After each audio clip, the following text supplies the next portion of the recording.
Welcome to Mom Sometimes Read Books, and congratulations on Catchlight. So Thank awesome. you. I'm Start really by telling excited. the story of how the prize you won and how this whole novel sort of came to be. Oh my gosh. Okay, so it's a little bit of a journey. So I don't know if you're even ready. Okay, so I had the idea in the summer of 2007. So this is 13 years in the making, which is part of the reason why it's so exciting. So the way that it came to be originally was I had this idea for a book, and it's sort of twofold. So my grandmother had recently died of Alzheimer's disease. And I was also, at the time, I just graduated college, and I was reading this book by Madeline L'Engle, one of her lesser known books, called The Severed Wasp. And that book is about this woman, Catherine, who's in her 80s.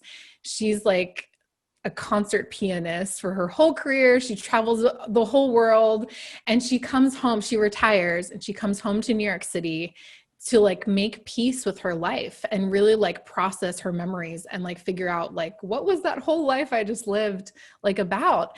And so I started asking this question, like, what happens if we don't get to do that at the end of our life? Like, what happens if you go through this process of having dementia or Alzheimer's and like you don't remember your life? Like, what happens then? And so that was sort of the genesis of the book. So in any case, I started writing and I ended up with a draft, and I was like, oh, I know that it can be better, and I have no idea like how to make it better. So I decided to get my MFA degree, and I spent the 2 years of my program really like I started over from the beginning, like wrote the whole book again, like started over a third time, wrote the whole book again.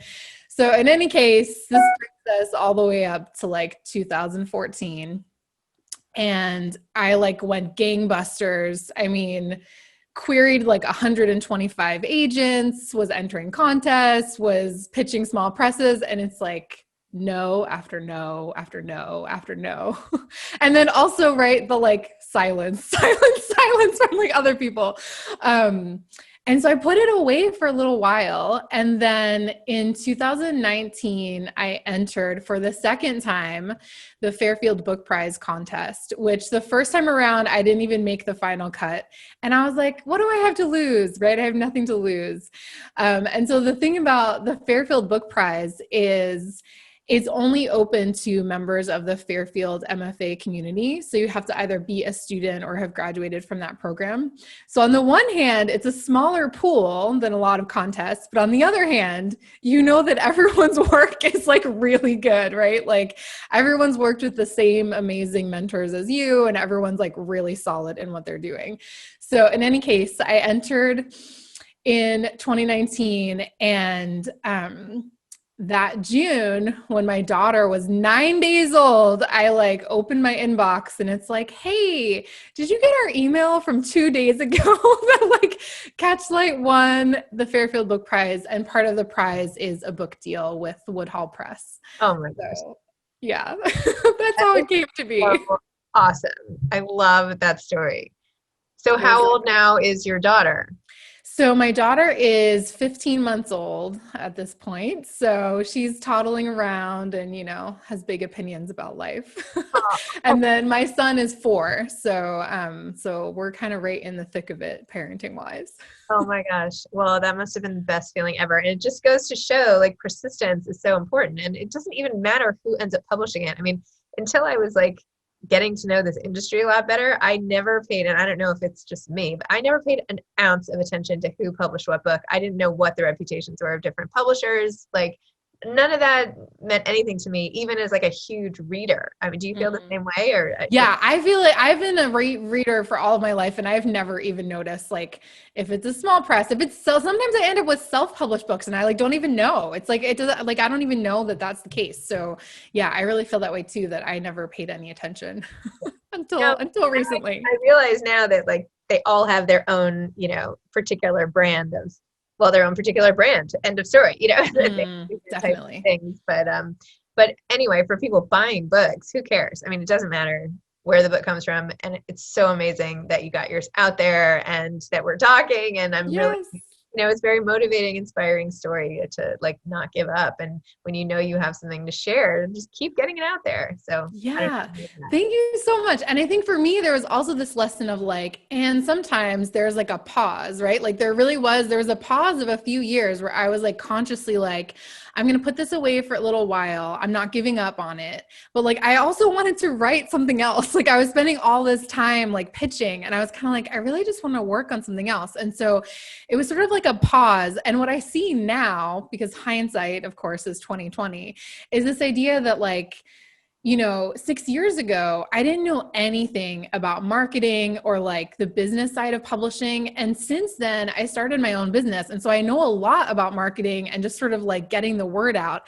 And I feel like I'm in a much better position than I would have been like 5 or 6 years ago. So that gives me some hope too, of like, sometimes it's like the not yet. It's not a no, it's just not yet. And so it's like the patience and persistence kind of married together that really made the difference for me. Totally. And you went and like got a whole degree in the middle. I remember I tried writing a novel when I was just out of business school. It was like when I was 20, I don't know, 28 or something. And I remember I applied to MFA programs, which people said was ridiculous because I had just finished business school. So I don't know if I actually meant it. But anyway, I got rejected by the two I applied to. And I was like, well, that's it. I'm not supposed to be a writer. Like, end of story. Oh my gosh. Well, I don't know. I don't think that the gatekeepers that get to decide, like, and that goes with publishing too. It's like, I don't know. There are great books out there and great writers. And I don't know, there's gatekeepers that may or may not know. It's just like maybe not a fit for their program, but it doesn't mean that you don't get to be a writer if you want. Excuse me. I interviewed Jennifer Weiner again recently for a live event that we did for Temple Emmanuel. And she was saying, anybody on social media can be a published author now in 2 seconds. Like that's it. Write something, you put it on your post. Like there are no gatekeepers in some ways at all. So it's like there's almost too much content in the one hand and not enough in the other. And I don't know, as long as it reaches people, that's the greatest, I think. So agreed. I don't know. And your book was great. You had all the different perspectives of the people dealing with their mother who had Alzheimer's, and the initial diagnosis, and then the father. I mean, I don't give things away, but I was like, oh my gosh, no, now this. So, and such super different characters. Like I thought that at first the whole book would be told from the point of view of Laura. And then when I got James's perspective and what was going down in the bathroom and all that, I was like, whoa, Brooke, okay.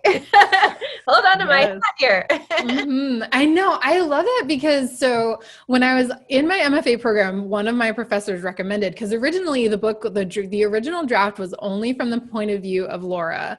And she's like, as you know, she's a therapist, and she's very much always trying to like manage everyone's emotions and like make everyone play nice with each other, right? She does not have the best emotional boundaries. And her brother James is an alcoholic, and he's like the family black sheep, and he's a total screw up. And I just started playing with his voice, and I was like, oh my gosh, like he deserves to have a voice in this story because his perspective is so different. And also I think there's this interesting tension with James where there's on one hand, right, he always screws up, like he really does. And then also it becomes a little bit of a self-fulfilling prophecy where he's kind of like, everyone just expects me to screw up, so I might as well just like hold to the pattern, right? And then you get to kind of see like the different choices that he makes as they go along. So yeah, it's definitely kind of a firestorm of things happening in their family. Did you take a lot of your grandmother's illness and put that in?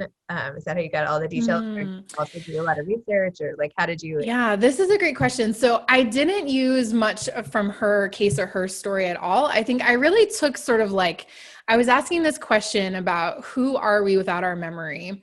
And then when my grandmother was ill, I was away at college, and I was only a few hours away, but there was still like a certain amount of distance happening. But I really like thought about it after the fact. Like my dad is one of 6 siblings. And so I didn't see any of this up close, but I was like, what would it be like for all of the, like for siblings in this situation to like suddenly, like in the case of this family, which is totally fictional, I was like, they don't get along at all. They can't stand to be in the same room. And then all of a sudden they have to make these very serious decisions about their mother's care and about her finances and how they're going to, care for her. And so that was really kind of all imagined. And I think in terms of like the actual, disease, I just did a lot of research, and I did sort of ask my dad a little bit about his experience, but it was mostly sort of research and then just my imagination kind of going wild.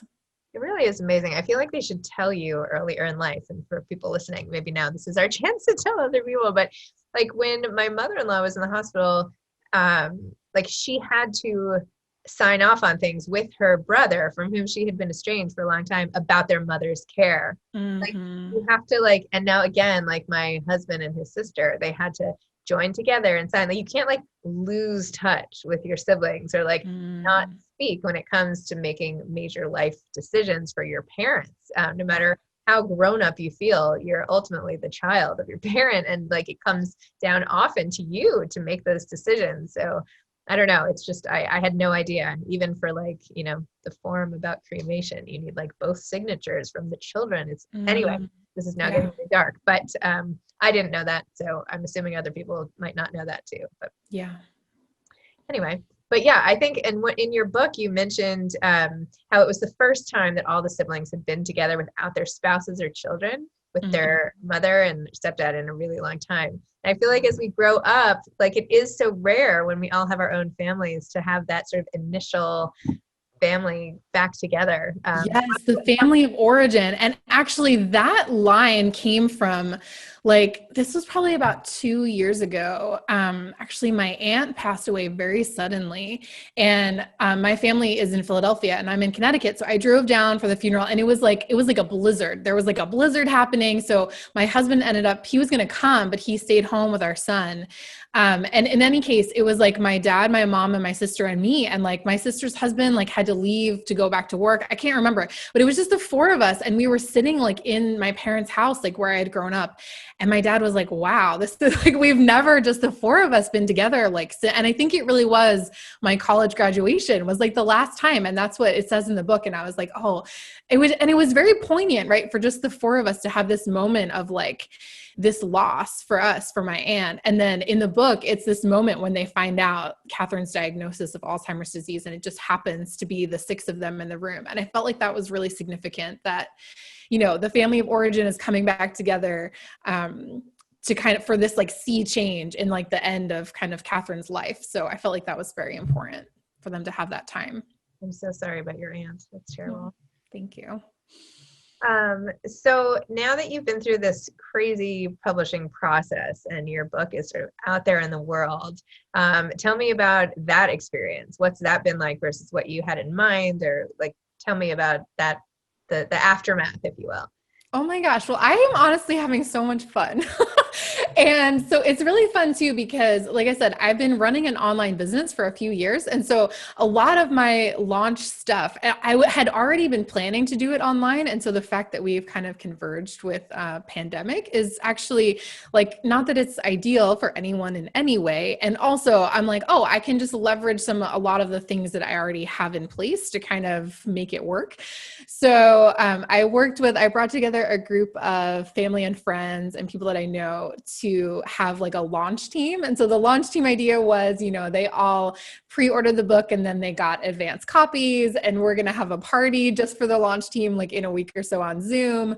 And, you know, they're going to commit to posting a review, and right. So it's just sort of a fun way to like build buzz, and, you know, they commit to sharing on social media and telling friends and family like of theirs. So it just feels fun to like work with my friends to like get the word out. Right. And they have just been so supportive and just like my champions. And it's really just lovely to see like this community, like people from like different eras of my life. Like it's like a college friend alongside, you know, a colleague from my MFA alongside like one of my clients like signed up. And it's just really fun to kind of like have them all like in a little team and feel like they're kind of standing shoulder to shoulder with me and like helping me tell everyone about Catchlight. And when people hear the story that I told of like, it's 13 years in the making, like, I think that has kind of like built some interest as well, which is really fun for me, because I'm glad that this journey is like appealing in some way, right? Because The other thing is like in the middle of it, like I did not know that it was going to have this like very exciting ending, right? Like I was kind of like, I don't know if this book is ever going to see the light of day. So I think that's part of it too, is that it's such a long culmination that like, it's really just like, I'm so thrilled that people are reading it and enjoying it that I think that kind of shows, and people are kind of attracted to that, which is really fun. I love the launch team idea. It seems like so simple that everyone should have a launch team, but I've never even Yes. heard that before. I mean, Oh obviously yeah. your team from the publisher and all that, but just like assembling your friends and making it an actual team. Are you giving them all t-shirts and stuff? Yeah, well, so I have like gifts for them, right? So I ordered custom Catchlight bookmarks that are just for the launch team, and I'm doing autographed nameplates that I'm going to send them that they can stick in the book. And then we're doing, like I said, we're doing a party like just for them. And then this is actually my most favorite idea, which was an idea that a friend of mine in publishing gave me, is that they're actually getting access to the original first 3 chapters of the book that got cut from the final manuscript. The launch team is going to get access to that like exclusive content. And so like no one else in the world will get to read like the original 3 chapters, which the feedback that I got, which I agreed with, was like, it was too much setup. Like I was just setting everything up, and my editor was like, we just need to start, like, just like throw us in there. And I definitely think it's a stronger opening, but also like they'll get to see like originally how I had conceptualized sort of like introducing everyone and kind of setting up the world. So that's like a fun bonus too. So cool. I love that. Wait, so tell me about your marketing business. Maybe I need to hire you for something. I love it. So yeah, well, I've learned a lot of marketing just for my business. So for a long time, I was doing copywriting for online entrepreneurs. So I was doing websites and like email funnels and sales pages and that kind of thing. And I actually switched gears just in the past 6 months, and so I'm teaching all about writing and creativity. So I have a membership community called Write Yourself Free, which is, yeah, I love it so much. It's kind of an amalgam of personal development and writing, which are like my 2 favorite things in the world. So it's all about how do we use the process of writing and creativity to have more self-expression and just sort of like rediscover like your purpose. And also like a lot of people in there are writing books or writing just for fun. And I also have some entrepreneurs in there who are like, I need to like write weekly blogs for my community. And they just like wanted a little bit of extra support in terms of like, how do we come up with an idea and how do we, kind of like stay inspired. So that's what I do in there. And then I'm also offering writing coaching for people who are writing their first book. So one of my clients right now is working on an amazing epic novel about Uganda, and I can't wait until we get that finished and it gets to come out into the world too. So it's really exciting. Didn't I see that you have something where like Mondays at 10 people all write together? Tell me more about that. Oh my gosh, yes. So every Monday morning at 10 a.m. Eastern, I do something called the Writing Circle. And we literally just gather on Zoom, and I do like a 10-minute inspiration kind of teaching at the beginning. And then we all sit on Zoom and write together for an hour. And it's so much fun. And people always say, they're like, I can't believe how much writing I can get done if I just don't get up, because we all sit and everyone leaves their video on for 45 minutes. And I mean, if you have to get up, obviously you can, but people are always like, oh, if I just focus for 45 minutes, like I can finish like so much writing. So it's really inspiring. And I also like set it up, to be totally honest, as like accountability for me, because I'm working on my next book and I'm like, I need to just have this protected chunk of time once a week where I know I'm staying connected to it. Like even while I'm doing all this launch work for Catchlight, just at least once a week, I know that I'm going to show up to this new book because these 15 other people, like whoever's going to show up that day, are going to come, and I get to be there and hold space for them. So I love that idea. I just love it. Are you all on mute? Yeah, we all mute ourselves for the 45 minutes. And then at the end, we come back together, and I usually have like a question to wrap it up, and people can chime in if they want to. And the fun thing is like, you don't have to come every week. You just come whenever you're free. So Zibby, if you ever want to come join us, it's super fun. I'm not even I'll send you the link. I am totally not kidding. That's awesome. I'm thinking, what do I usually do Mondays at 10 o'clock? But yeah. And is it free? Totally free. Forever. It'll be free forever because I just love doing it so much. That is awesome. Well, that's a really great resource. I know it seems like, oh, well, what would 45 minutes do? But they add up, right? I mean, 45 minutes every single week. I mean, I've been working on this new book not for very long, but I have like 25 or 30 pages already. And right now, I'm only doing it that once a week, pretty much. Like that's pretty much what I've got. So it adds up. What is your new book about? Oh my gosh. So my new book is called The Apothecary of Stories. And it's sort of like, it's a little bit like The Alchemist in that it's sort of like a Pilgrim's Progress style. Like it's about a journey, but it's very symbolic. It's an allegory. That was the word I was looking for. It's kind of this allegorical journey. And so there's things happening like out in the world, but like most of it is kind of happening underneath. So that's as much as I will explain, but I am kind of obsessed with it. And I'm really excited to keep kind of unspooling it as we go along. Well, I just like your enthusiasm is so awesome. It's really great to hear. I mean, I feel like some people are like, if you can do anything besides write, do it. Oh my gosh. Okay. Like, this is actually, I'm like the writing cheerleader of all times. This is actually a pet peeve of mine because part of what I teach in Write Yourself Free is that like writing can be fun. And I know that culturally we have this mindset that like it's the most terrible thing in the world and the greatest writers drank themselves to death, which is like actually true, right? Like a lot of writers have. And it's sort of, I don't know.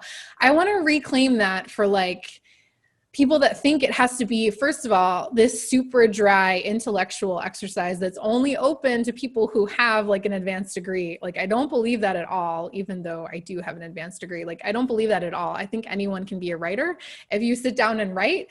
And I also think that it can be fun and exciting and doesn't have to be like horrific. It's great. It's just awesome. If people want to join your writing circle, how should they do that? Yes. Well, I can send you a link if you want to put it, if you have show notes. Do you have show notes or not? Kind of. Okay. I have like a little description, but I don't put totally fine. People can go to my website. I'll try to remember that. Okay. Well, you can go to my website, which is brookeadamslaw.com. So it's just my full name. And at the top, there's a little bar that says, come write live with me. And you just click that and you can sign up and you'll get a reminder every Monday. And again, you can opt out at any time and you can also just show up whenever you want. It's not like you have to come every week. I mean, I know you're the marketing person and all, but you should like eventually, if you build that up enough, you could get advertisers who are like either pitching different books or people selling writing type things or programs, or I mean, you could like sell ads sort of fun. I don't know, something, or sponsors, or I don't know, maybe you could monetize it somehow for, not that I'm good at that at all, but just saying, maybe. Sounds fun. Thank you. Thank you for that idea. I love it. Well, you've already shared like so much advice for aspiring authors. I feel like that's what this entire conversation has been, but I always ask it at the end. So what, do you have any advice for aspiring authors? Yes. Okay. So there's a couple things. One is, if you desire to write, what I always say is, if you have a desire to write, I believe that it's a calling to write, and that it's sort of like a lot of people think like, oh, like I have students come to me all the time and they're like, oh, like who do I think I am to write? And like, who would ever want to read what I have to say? And what I say to them is like, listen, there are millions of people who never think about writing. Like it never enters their consciousness. And so the fact that it has entered your consciousness and you're like really interested in doing it means that like you're supposed to do it in some capacity. So just do it, right? It's just sort of like, just jump in. And the other piece is, I always say that the act of writing is what makes you a writer. So I know plenty of people who have an MFA degree who have never written again. Right? So they wrote their thesis, whether it was like a book of poems or the first 100 pages of a novel. And then like, that was it for them. And they like never kept it up. And I believe so strongly that like the act of writing is what makes you a writer, as opposed to the book deal or the degree or the accolades or any of that, that we can all claim the title of writer if that's what you want to be doing. And all you have to do is sit down and write. And you can start by showing up at 10 a.m. for the writing circle. Oh, cool. I'm totally going to check that out. I love it. That's great.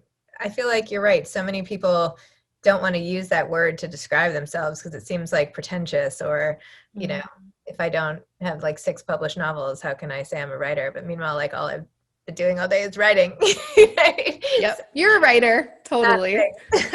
It's also like how they say, people who are worried they might be alcoholics, like people who aren't alcoholics don't usually sit around worrying about that. You know what I mean? That's a really good point. Right? Like it doesn't cross your consciousness, sort of like what you're saying with writers. Like, like my kids, they don't like to write. I'm like, let's write. Like, don't you want to write about what you're feeling? And they're like, no. I'm like, what? You're like, not everyone processes their life by writing. I'm the same way. I'm trying to get my 4-year-old. I'm like, don't you want to draw or like practice your letters? And he's like, no, I don't want to do that at all. And I'm like, oh, okay. We're very different. Cause I remember as a 4-year-old, like bugging my mom to like dot out my name so I could trace it. Because even then I was like, writing is everything. And he's like, oh, I don't want to do that. Okay. That's why this podcast is like so much fun for me. Cause I'm like, all these people, it's like, they're all like my people, right? Like, like we were all like reading as kids and writing and journals and diaries. And I mean, not all, everybody has different journeys, but I was totally that kid. Mentality and approach to it. Gosh, I wish I could sort out my life without writing, if I could just like instantly do it in my head, or maybe other people just don't have their lives sorted out at all. Oh my gosh. Well, it's not even like for me sorting out, because I don't know if my life ever feels sorted out, but like, I'm just like a gibbering idiot. If I can't like process via writing, I'm just like, I can't even like compute to anyone like what I'm thinking or like express myself in any kind of way. It like clarifies what I didn't mean to say either, that my life was in any way resolved, or that, I like could check it off the list or anything, but the fact that like once I sit down and I'm like, I don't know what I want to do, like I don't know, and then I can sit down and write and I'm like, oh, I totally know what I want to do. These 4 things are making me choose something else. So I can so relate to that. Well, Brooke, thank you so much. It's been so fun. I hope I get to meet you in real life at some point when I would love that. Normal. And I'm excited for your whole launch team effort. And I might just show up and surprise you on these writing circle days. That sounds like a good call. I love it. I'm going to DM you the link on Instagram. Okay, please do. Okay. Okay. Thank you so much. This was really fun. Okay, bye. Bye.